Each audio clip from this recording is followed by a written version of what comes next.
Good morning. Welcome.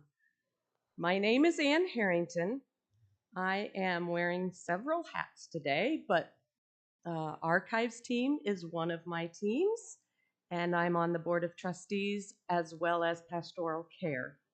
Today, at this point, I'm representing the Board of Trustees and the entire congregation. Welcome to our service. Unitarian Universalism encourages an open-ended search for meaning in life and a commitment to asking our values to shape our actions. We are a pluralistic religion that draws wisdom from many sources. We welcome all people into our community of whatever age, race, class, ethnicity, ability, sexual orientation, gender identity, or religious background. We especially welcome those of you who may be with us for the first time. We invite you to join us after service downstairs for coffee and snacks, and I know that there is a special potluck this afternoon as well, a vegetarian potluck. In that way, we could get to know you better. Guests are welcome to participate in any activities in our community. If you would like more information about the congregation or have questions, please ask any board member or Reverend Patrick Price. Thank you. Enjoy the service.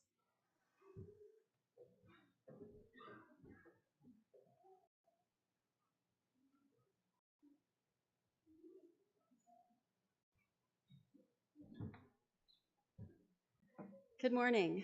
I'm Kathy Weideman. I'm a member of the Environmental Justice team. And this morning I'm going to talk to you about trains. And I'm going to tell you why I'm going to talk about trains at the end. Some of you may already be aware that the Canada Pacific Railroad and the Kansas City Southern use our railroad tracks. On August 10th, the Davenport City Council agreed to allow them to merge in a way that will that will result in the train tracks that run down by the river to have more than what is usually there, about 8 trains a day, increased to about 22 trains a day. And I'd like to have all of you kind of think of what is between the train tracks and the river is the bike path. It's LeClaire Park. It may soon be a playground if the city council has its way. Now, the council received $10 million in exchange for this, and I think it's at least in part related because they thought they would have the deal anyway, and at least this way we received some money for it. There are 3 things that I think we as a community find this to be important. And the first thing is, we are a member of the community at large. And this railroad change will make a big difference to how we use our riverfront. We've spent years trying to develop that riverfront and getting people to come down to the river. And now we're going to put a roadblock there 22 times a day. As I mentioned, it's access to the bike path. And third, and what I think hits home for several of us in our community, is that it will have a profound effect on Nahant Marsh. We have someone who volunteers there on a regular basis. And if you remember, Nahant is a beautiful wild landscape to the east of, or to the west of town, right on the river, that protects the river, protects the wildlife, and teaches children. Children will be going to that Nahant Marsh for regular education and experiences that will be separated by the railroad track from having access if someone should get injured or if some kind of untoward thing should happen. So we are invested in seeing whether or not this can change. There are 3 things that are happening that we can participate in. And the first thing is that there will be a meeting September 13th at something called the Surface Transportation Meeting, which will discuss this. It will take place in the River Center. You can sign a petition. There is this information sheet that's out in the front on the left as you leave the door. And you can sign a petition. You can also contact them directly, and you can contact the city council again. So I urge you, I forgot to mention one thing. Part of the deal with the city council was they weren't supposed to talk to the public about it, which is a little bit distressing too. So anyway, talk to them about it. And so do what you can, and let's try and keep the trains at their eight time a day limit. Thank you.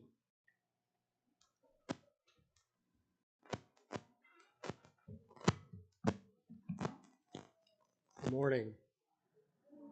No. Good morning. My name is John DeGreve. I'm chairman of the Religious Services team, and I'd like to welcome you here to today's service. I want to point out something that we've had, and the windows have been washed. Nicole's son and Jeff washed at least the ones we can see out. We can see our trees again. So compare those to those, you understand they took about 3 years with to grind them off. A couple of weeks ago, I asked you to stand up and greet each other, and it worked so well, I'm going to repeat it. So please stand up and bow to someone near you and say welcome or namaste, whatever works for you. Good morning to you. Okay. Actually, it's not at the top. It's fairly good size. Let's fill it in.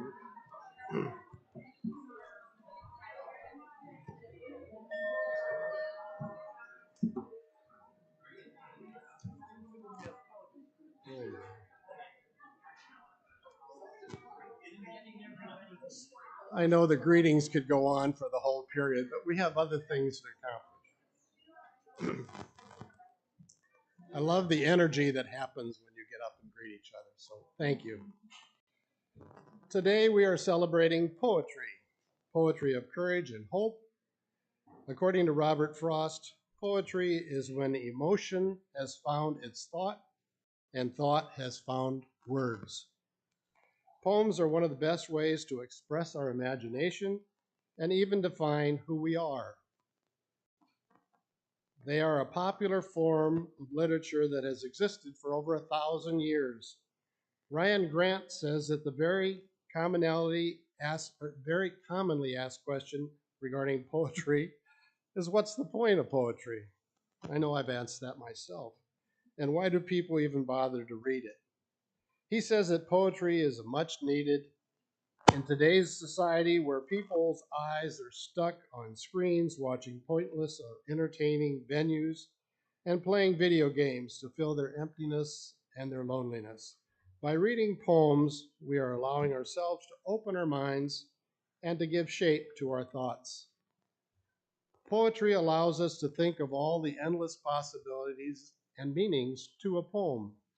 Poems are often different in length, different tenses, and more importantly, can be expressed different ideas through often strange yet reasonable ways.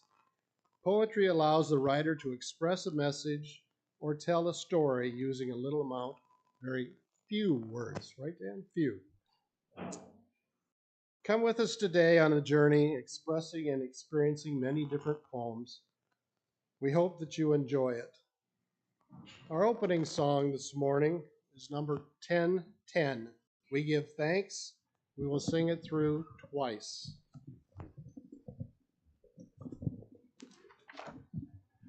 Good morning. There is also a harmony part, so if you feel so inclined, you could try that. Please rise, body or spirit.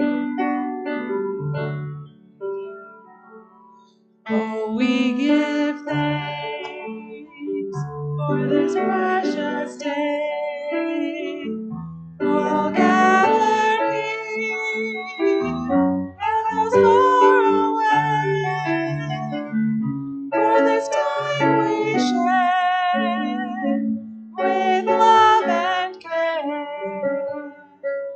Oh, we give thanks for this precious day. Oh, we give thanks for this precious day, for all gathered here and those far away, for this time we share with love and care. Oh, we give thanks for this precious day.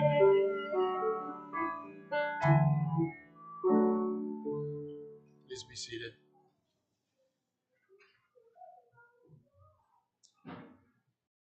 This morning we light our chalice, grateful for the love that we experience here. All of you are sacred. All of you are here, are welcome. In this community of faith, you are recognized as whole, as holy, and as beautiful. Please join with me in reciting the chalice lighting words. The words should be on the monitor. There you go. We light this chalice for all who are here and for all who are not, for all who have never walked through our doors, for those who may yet find the spiritual home, and for those we can't even yet imagine, For each of us and for us all, may this flame be warm and bright. This weekend marked the 6-month anniversary, not a very happy anniversary, of the Ukraine war. So I would also like to have us recite this in lighting the big candle, which is celebrating Ukraine's fight. Please repeat with me. We are lighting this candle today for the people of Ukraine in their suffering and struggle, yearning for peace and for people of all wars, for wars everywhere and anywhere.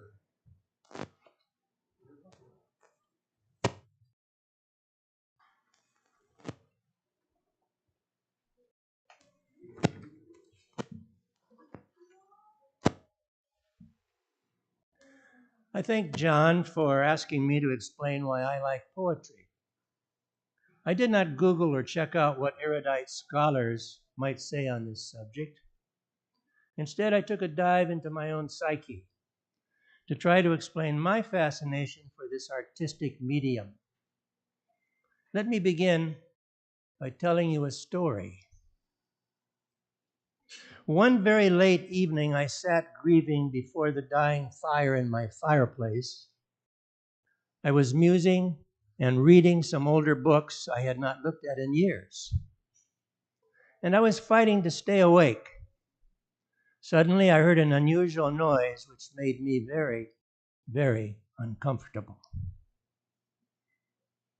That is what we would call a description of an event in prose. Now let me describe the same incident poetically. You may recognize this masterpiece. Once upon a midnight dreary, as I pondered, weak and weary, over many a quaint and curious volume of forgotten lores, while I nodded, nearly napping, suddenly there came a tapping, as of someone gently rapping at my chamber door. And how did the poet capture the essence of being frightened and startled? Let's listen to part of his third stanza. And the silken, sad, uncertain rustling of each purple curtain thrilled me, filled me with fantastic terrors never felt before. The prose version I began with got the message across, rather blandly. But the poetic mastery of Edgar Allan Poe draws one deeply into the story and is infinitely more captivating. To me, poetry is a way of expressing, of capturing an event, an emotion, a feeling with images and metaphors in a new and delightfully creative way, with carefully chosen words.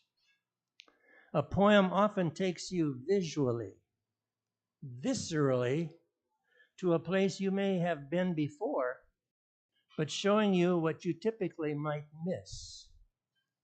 A poet often is a minimalist, but sometimes he or she may take us for a long ride.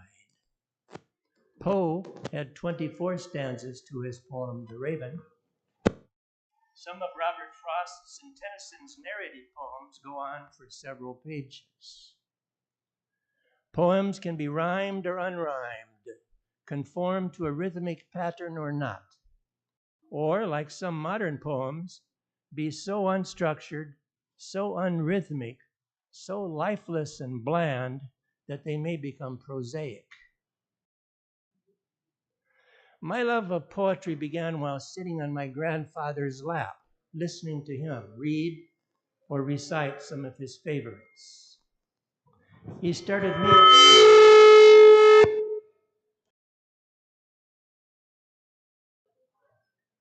I think I got your attention that way. I don't know what happened here. My grandfather started me on a journey into the world of listening, reading, writing, and reciting poetry. He believed poetry should rhyme. He would not have cared for the haiku format. As you know, a haiku has 3 lines. The first has 5 syllables, the second 7, and the third 5. With apologies to my grandfather, here is a haiku I wrote entitled The Grassy Cloud. The Grassy Cloud. Grass rises faster than lawnmower's ambition, even on cloud days.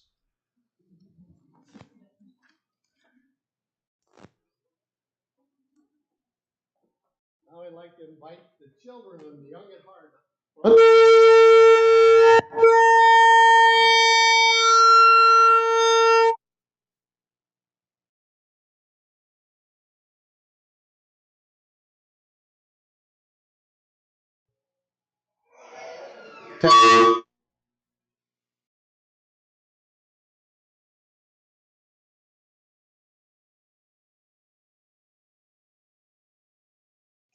Come on.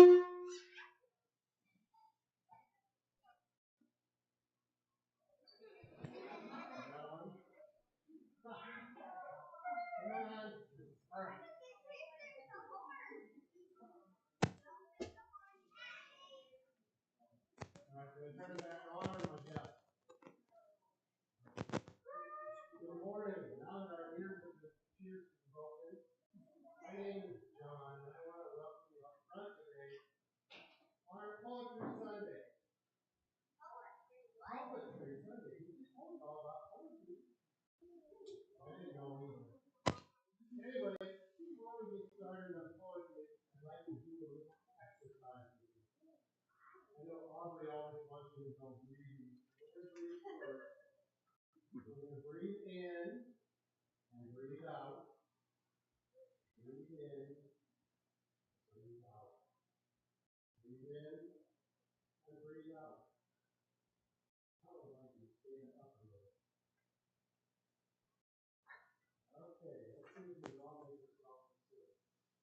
I want you to pat your head, rub your belly, shake your arms, and bring it down.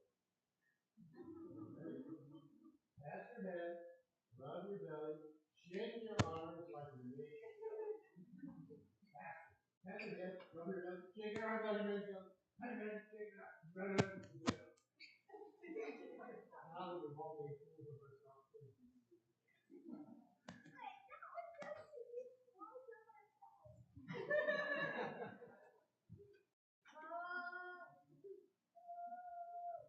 Steve, we need the next line. One more. Okay, we're going to try to write poems and press those deep lines.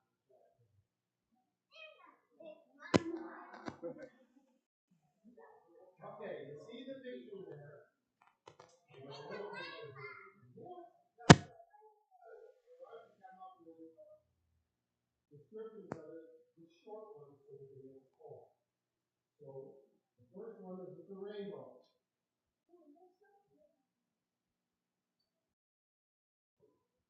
How about the next one? It's so pretty. It's so pretty.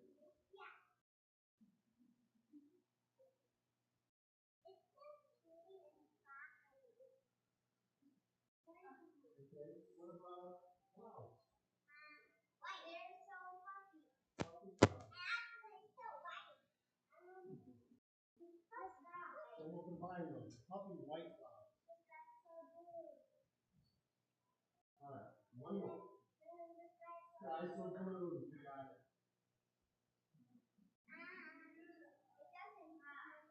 It doesn't rhyme. That's true. Okay, here's our poem. It's a rainbow. It's so pretty. Fluffy white clouds. Sky is so blue. Yay! I didn't even know you were poems. You are. I'm going to take it. All right. Let's sing them.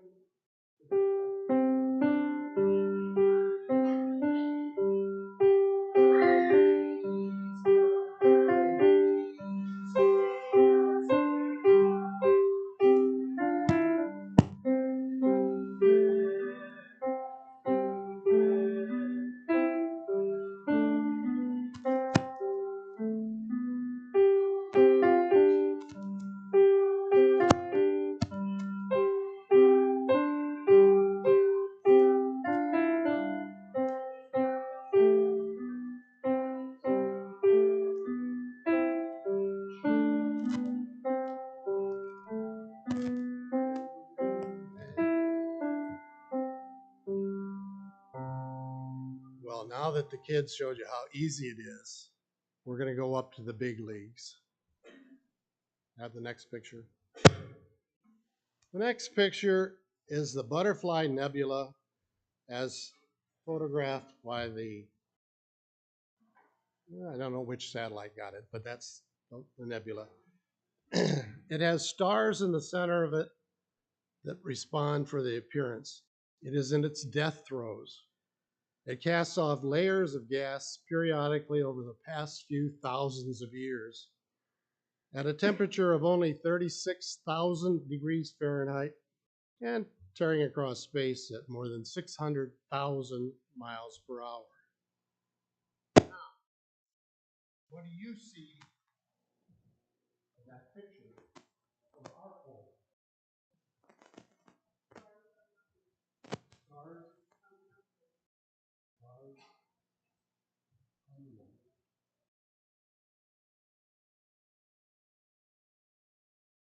Okay.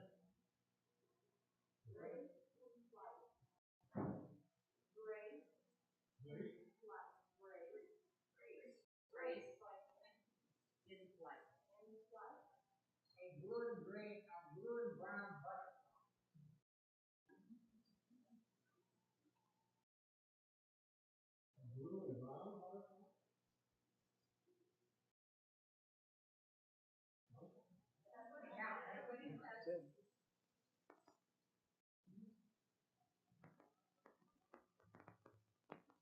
All right, anybody else? Symmetry.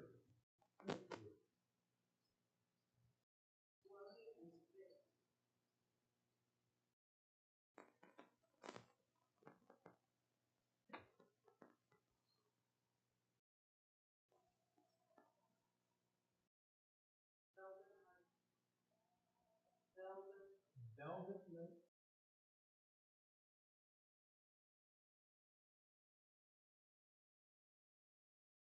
Okay, so we overachieved. Yes. So our poem says stars are numbered, grace and flight, fueled by the blue and brown butterfly, symmetry, floating in space, and velvet out.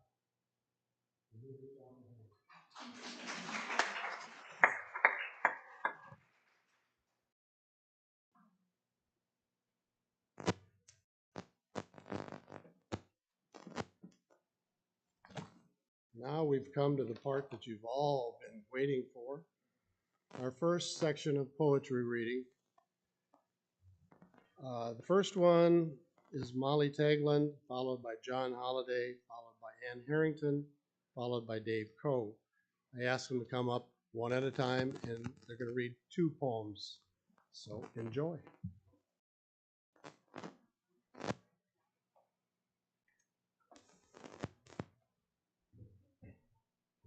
My name is Molly Tegland. Mother to son, Langston Hughes. Well, son, I'll tell you, life for me ain't been no crystal stair. It's had tacks in it, and splinters, and boards torn up, and places with no carpet on the floor, bare. But all the time I's been a climbing on, and reaching landings, and turning corners, and sometimes going in the dark, where there ain't been no light. So, boy, don't you turn back. Don't you set down on the steps, 'cause you find it kinda hard. Don't you fail now, for I's still going, honey. I's still climbing, and life, for me, ain't been no crystal stair. And for a rhyming poem, Hope, poet unknown. 'Tis better to hope, though clouds hang low, and keep the eyes uplifted, for the sweet blue sky will soon peep through when the ominous clouds are rifted. There was never a night without a day, or an evening without a morning, and the darkest hour, as the proverb goes, is the hour before the dawning.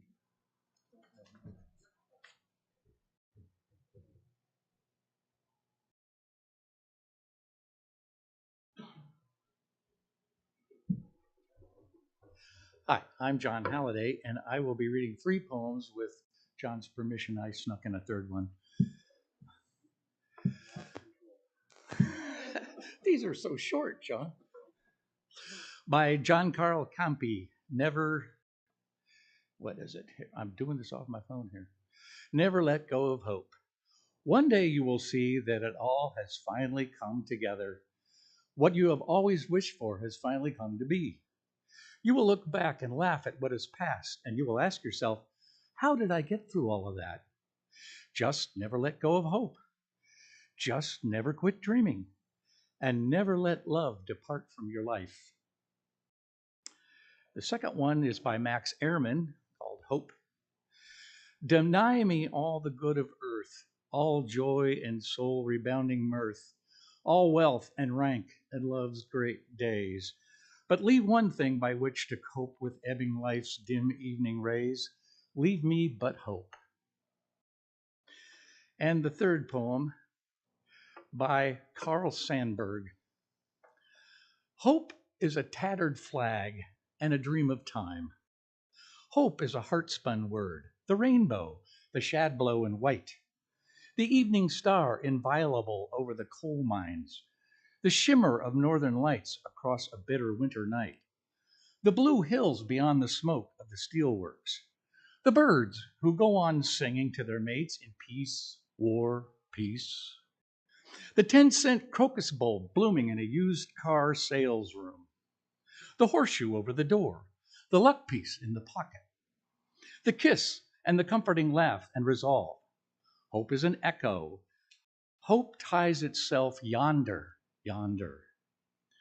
The spring grass showing itself where least expected, the rolling fluff of white clouds on a changeable sky, the broadcast of strings from Japan, bells from Moscow, of the voice of the Prime Minister of Sweden carried across the sea in behalf of a world family of nations, and children singing chorals of the Christ child, and Bach being broadcast from Bethlehem, Pennsylvania, and tall skyscrapers practically empty of tenants, and the hands of strong men groping for handholds, and the Salvation Army singing God loves us.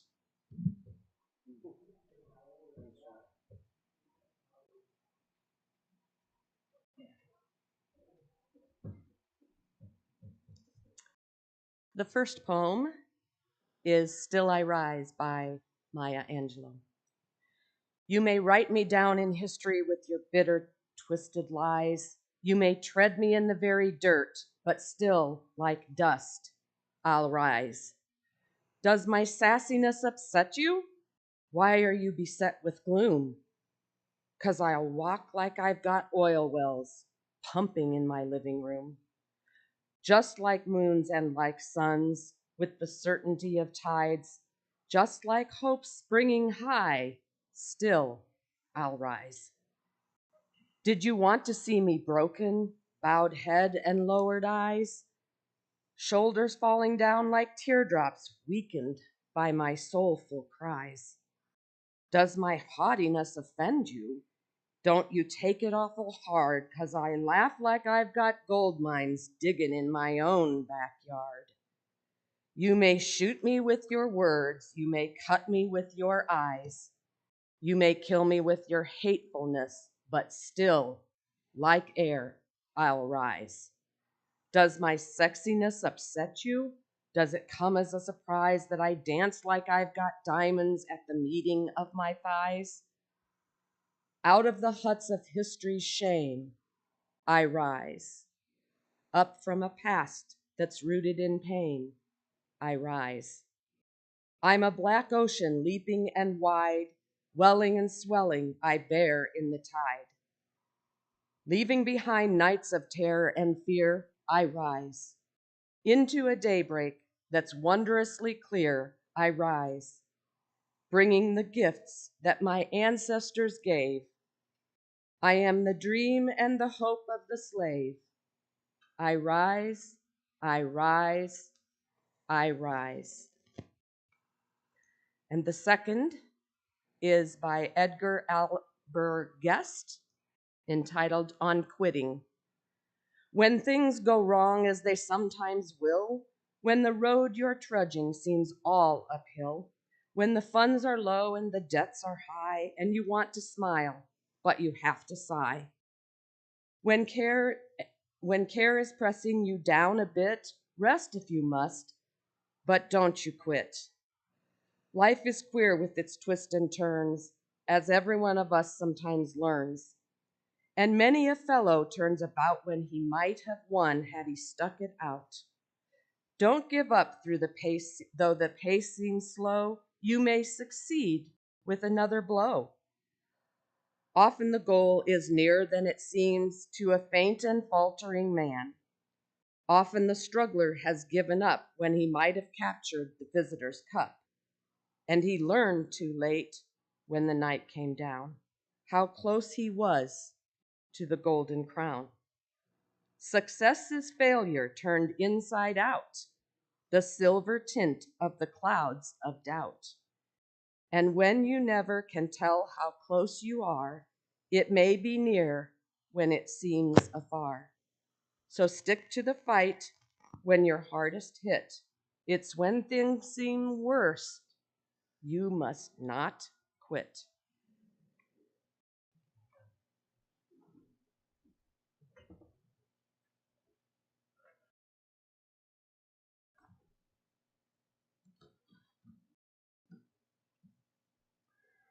This poem is really the lyrics to a song from the musical Les Miserables.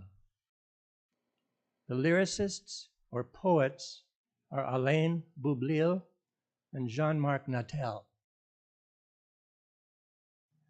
While the lyrics apply to France around the time of the French Revolution, they take on a different dimension and reality and truthfulness when applied to today. I dedicate this poem to the Ukrainian people and to all girls and women of the United States of America. Do you hear the people sing?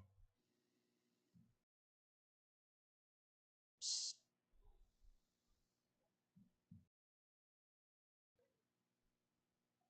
Do you hear the people sing?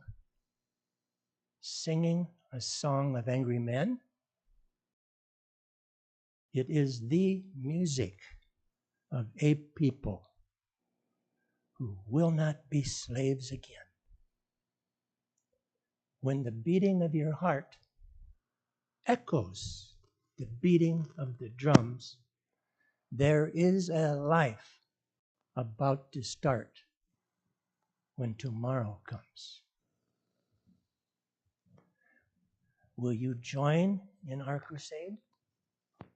Who will be strong and stand with me? Beyond the barricade, is there a world you long to see?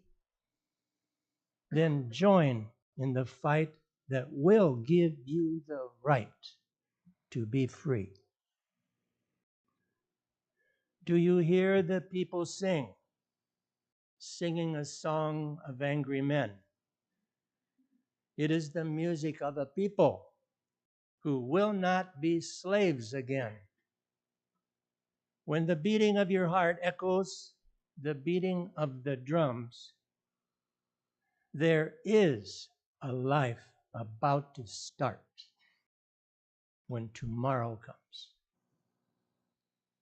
Will you give all you can give so that our banner may advance? Some will fall and some will live. Will you stand up and take your chance? The blood of the martyrs will water the meadows of France. Do you hear the people sing, singing a song of angry men? It is the music of a people who will not be slaves again. When the beating of your heart echoes the beating of the drums, there is a life about to start when tomorrow comes.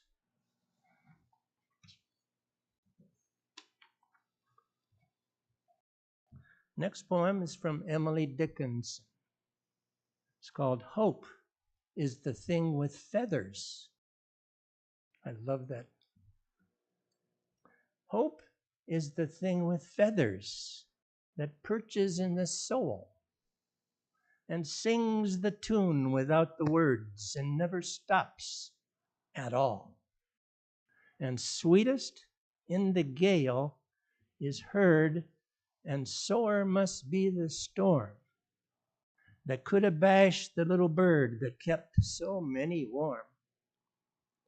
I've heard it in the chillest land and on the strangest sea, yet never in extremity it asked a crumb of me.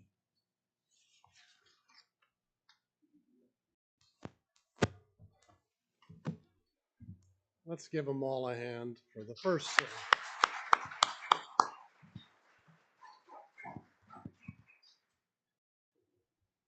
Each week, we invite you to experience the spiritual practice of generosity. Our weekly offering is a display of our commitment to this free congregation in our local community. I also want to point out that we're wrapping up our Community Growth Match Fund Challenge. It's supposed to end August 31st, and we're, according to the newsletter this week, only $900 short of reaching our goal of $10,000. So everybody,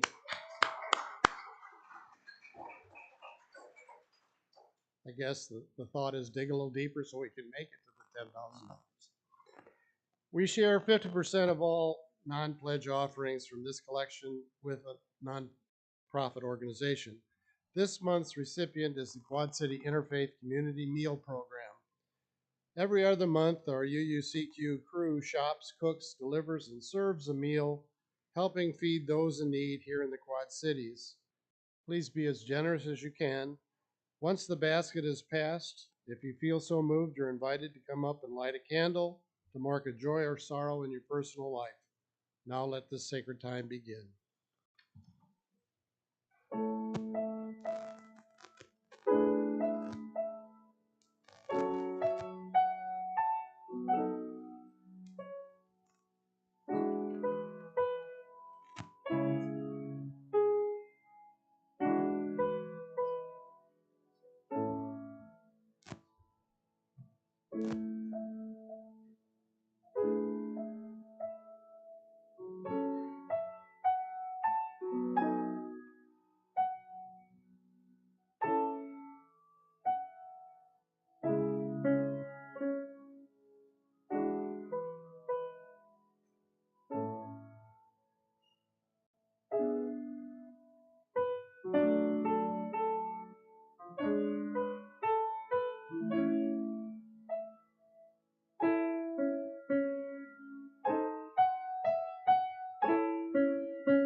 It is customary for us at this time to share those things which are near and dear to our heart.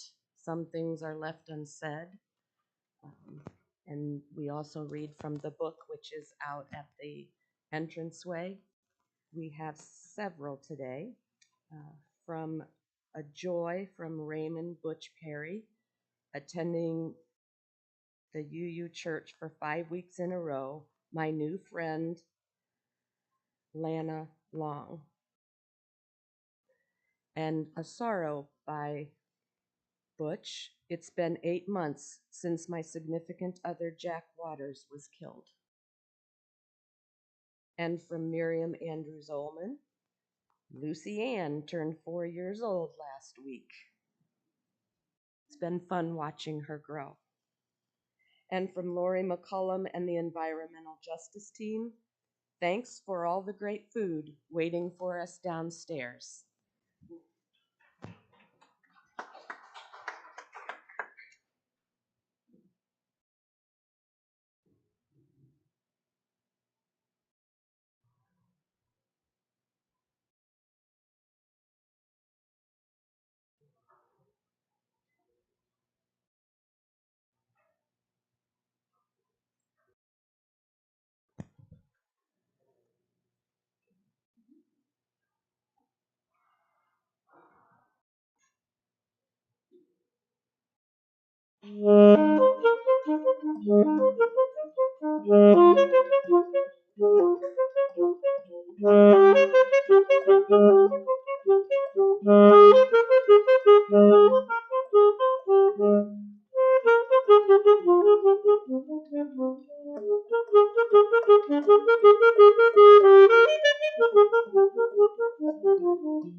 Thank you, Jake. I didn't know you could get that many notes out of a saxophone. We come to our second set of sharing of poems. The first is Diane Harrington, then Barb Thompson, Hannah Harrington, and then me.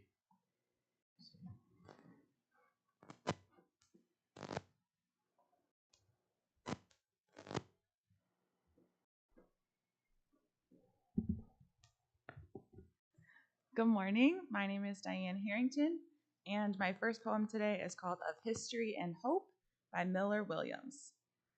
We have memorized America, how it was born and who we have been and where. In ceremonies and silence we say the words. telling the stories, singing the old songs. We like the places they take us. Mostly we do. The great and all the anonymous dead are there. We know the sound of all the sounds we brought. The rich taste of it is on our tongues. But where are we going to be? And why? And who? The disenfranchised dead want to know. We mean to be the people we meant to be, to keep on going where we meant to go. But how do we fashion the future? Who can say how, except in the minds of those who will call it now? The children, the children. And how does our garden grow? With waving hands, oh, rarely in a row, and flowering faces and brambles that we can no longer allow. Who were many people coming together cannot become one falling apart. Who dreamed for every child an even chance cannot let luck alone turn doorknobs or not. Whose law was never so much of the hand as the head cannot let chaos make its way to the heart. Who have seen learning struggle from teacher to child cannot let ignorance spread itself like naught, like rot. We know what we have done and what we have said and how we have grown, degree by slow degree, believing ourselves toward all we have tried to become, just and compassionate, equal, able, and free. All this in the hands of children, eyes already set on a land we could never visit. It isn't there yet. But looking through their eyes, we can see what our long gift to them may come to be. If we can truly remember, they will not forget. The next poem is called It Couldn't Be Done by Edgar Guest. Somebody said that it couldn't be done, but he with a chuckle replied that maybe it couldn't, but he would be one who wouldn't say so till he'd tried. So he buckled right in with the trace of a grin on his face. If he worried, he hid it. He started to sing as he tackled the thing that couldn't be done, and he did it. Somebody scoffed, "Oh, you'll never do that.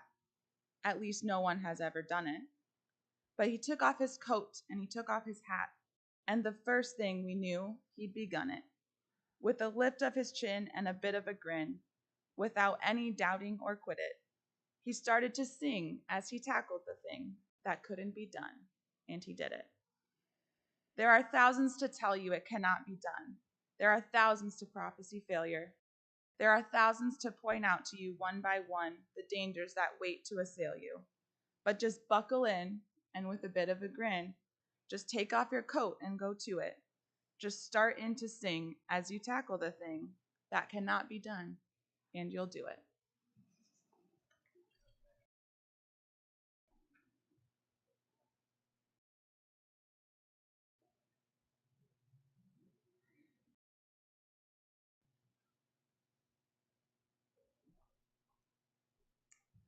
I'm Barbara Thompson.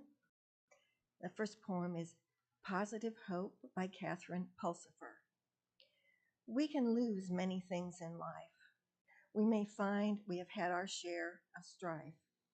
But the one thing you never want to lose is your hope. You get to choose. You can stay focused on the negative today. You can blame others in every way. But at the end of it all, our hope will prevent us from a fall. You see, focusing on things will get better. We'll keep our lives centered to look forward with positive hope. And the second one is Full Flower Moon by Teresa Guise. How does a tulip bulb hold so much green, so much crazy red opening to the sun, so much yellow gold effrontery? You too hold so much greenness and a wild array of colors, splash of viridian, chartreuse, and crimson. Combine sun, warmth, and rain, root down in the generous earth. Does a flower ask its purpose? Be rooted and sure in your beauty. Bloom where you are planted. Reach for the sun And when the gloaming turns cobalt, then midnight blue, let the full flower moon seed your dreams.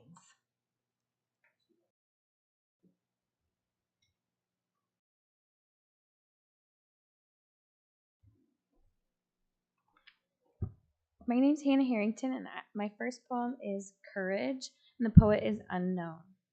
I've dreamed many dreams that never came true. I've seen them vanish at dawn. But I have realized enough of my dreams, thank God, to make me want to dream on. I've prayed many prayers when no answer came, though I waited patient and long. But answers have come to enough of my prayers to make me keep praying on. I've trusted many a friend who failed and left me to weep alone. But I've found enough of my friend's true blue to make me keep trusting on. I've sown many seeds that fell by the way for the birds to feed upon. But I've held enough golden sheaves in my hands to make me keep sowing on.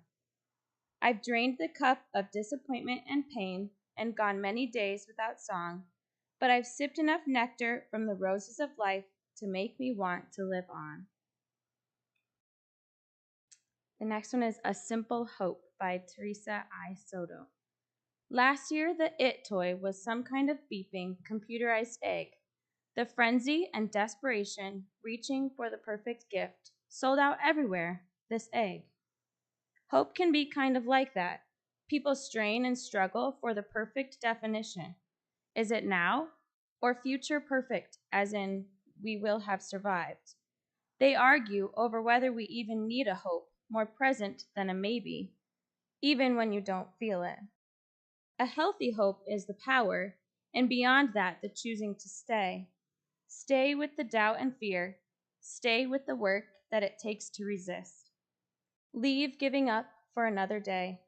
You could wrestle words or sensation of hope to the mat, or you could let this moment be enough, belonging here together be sufficient. Feast on our irresponsible power to stay. Irrepressible power to stay. Sorry.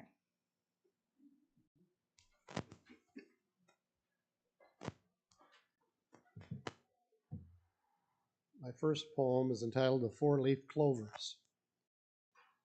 I know a place where the sun is like gold, and the cherry blooms burst through the snow. And down under it is the loveliest nook where the four-leaf clovers grow. One leaf is for hope, one is for faith, one is for love, you know. And God put another one just for luck. If you search, you will find where they grow. But you must have hope and you must have faith, and you must love and be strong. And so if you work, if you wait, you will find the place where the four-leaf clovers grow.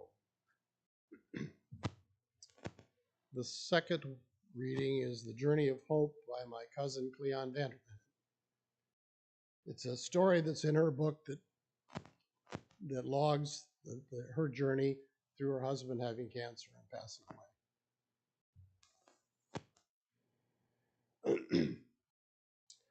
At first, there's the shock, the loss, the emptiness. You trash in a jungle where threatens to strangle you. Vines of fear, depression, anger, and self-pity. Vulnerability, denial, and pain clutch at you from all sides, stifling all breath and hope within you. You fight back instinctively, not intellectually, because you know your very survival is at stake. Somehow you find strength in the faithfulness of family and friends, a walk by the river, the words of Scripture, yet the struggle goes on and on and on. Thank God for instincts. Then one day you reach a clearing. You step out of the jungle and you take a deep breath. You have survived, battered, changed, running on empty, but you have survived.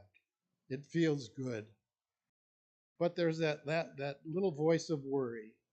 Now what's left of you? You're afraid to look. What if there's nothing left inside? What if it's all darkness and dust? Yet you know to survive you must risk going deep inside, to shift through the ashes, to find who you are now after being tested by fire. Somehow you find courage. In the promise of spring, the affirmation from a loved one, the power of prayer. It is a slow process, down, down, down. Thank God for insights. Your inward search reveals the painfully obvious, a big dark hole with aching wounds and a broken heart. The deep relationship gone with all that surrounds it. I didn't do that. There are many raw edges and hurting corners, but in the distance through the darkness, good news. You realize you are still you, changed and in need of healing, but your center is intact. There is still life, love, hope, and desire to move on. Somehow you find a reason to begin anew. In the smile of a grandson, a sympathy of friends, a whisper of the wind, there, that still small voice calling, thank God for invitations. So you begin the labyrinthian journey to new life. It is slow going, filled with sputters and question marks, and countless low visibility curves on the path unknown. Feeling uncomfortable, unlike yourself, you feel alone. Everything seems frighteningly new. Doubt lurks at each intersection, testing and taunting. Where? Why? How? Who cares? Mostly you travel in the dark. Yet through the blackness twinkles a star. To lift your spirits and keep you company, somehow you feel a healing presence with you in the touch of a friend, the comfort of memories, and the warmth of sun.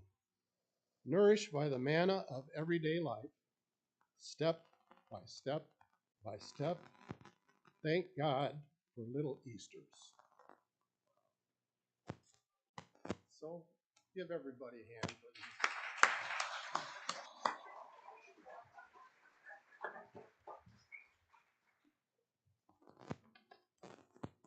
I believe we've come to our closing hymn. Our closing hymn is number 1012, When I Am Frightened, all the verses. Please stand in body or spirit.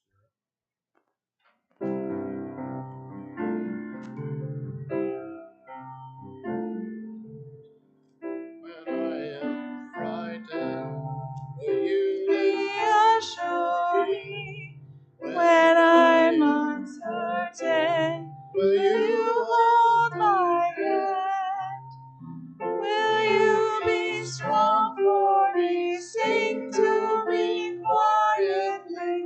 Will you share some of your stories with me?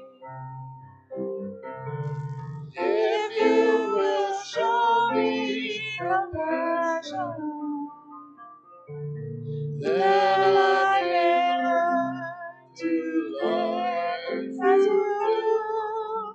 Then I may learn to care. When I am angry, will you still embrace me? When I am thoughtless, will you understand? Will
that I may learn to love.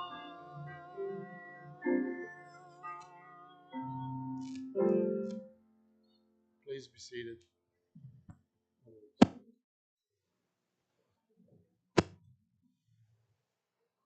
If you will join with me in extinguishing our chalice, the words are on the screen and in your order of service. As we extinguish our flame, may our lives be a reflection of it and all the beauty, peace, and joy that is possible in the world. And may the love we find in this place sustain us as we go our separate ways and help to guide us through our daily lives. I want to thank you for being with us today, in person and online. We hope that you enjoyed the poetry that we shared with you. We encourage you to talk about the ones that maybe made more sense to you than others. Downstairs after the service, and reminding you that there is a vegetarian potluck going on immediately following this service. You are invited to join in that community meal. Our benediction today is from Gary Kowalski. And now may the blessing of life be upon you, upon us, and this congregation. May the memories we gather here give hope for the future. May the love that we share bring strength and joy to our hearts, and the peace of this community be with us until we meet again. May it be so, and thank you.